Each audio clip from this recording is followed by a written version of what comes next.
నేను బోధకుడునయ్యా, నేను సువార్థికుడును అయ్యా. లే ఏందయ్యా, లే ఒక్కసారి. హలో బాబు, బాబు ఏందయ్యా? నువ్వేం చేయగలుగుతావయ్యా? ఈ లోకంలో మానవులకి రక్షణ కల్పించేందుకు యేసుక్రీస్తు వారు ఈ లోకానికి వచ్చాడు. వేదనలో, బాధల్లో, ఇబ్బందుల్లో, ఇరుకుల్లో మునిగి ఉన్న మనందరి కొరకు యేసుక్రీస్తు వారు ఈ లోకానికి వచ్చాడు. ఆయన మనకు రక్షణను అనుగ్రహిస్తున్నాడు. ఆయన వల్ల సమస్తము సాధ్యము. ఆయనకి కలిగి ఉన్నది ఏది కూడా ఆయన లేకుండా కలగలేదు. ఎంతోమంది వచ్చిపోయారు నా దగ్గరికి. వైద్యుడు వచ్చాడు, డాక్టర్ వచ్చాడు, యాక్టర్ వచ్చాడు, ఈ లోకంలో ధనవంతులు వచ్చారు. ఎవరి వల్ల కాలేదయ్యా? ఎవరి వలన? నేను మోస్తున్నానయ్యా.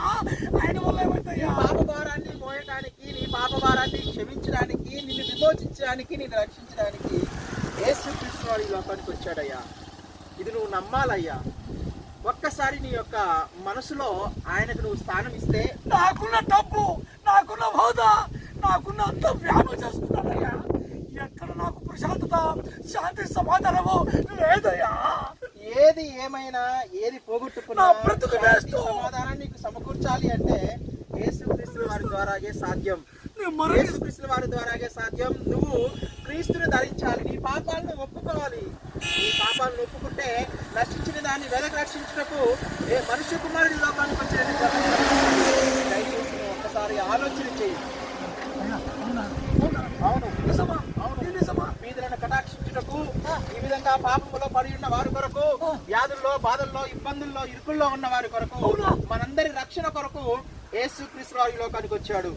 మన పాప భారాన్ని తన బుధస్కంధాల మీద మూసుకొని మనలందరినీ విమోచించి మనందరికి రక్షణ కలిగించడానికే ఆయన ఈ లోకానికి వచ్చాడు. దయచేసి నువ్వు గమనించు, అర్థం చేసుకో, ఆలోచించు.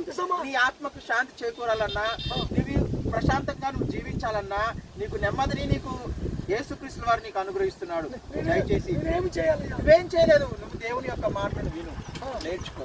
దేవుని మాటలు విని నేర్చుకొని ఆ విధంగా కుమారుడి నువ్వు నమ్మి విశ్వసిస్తే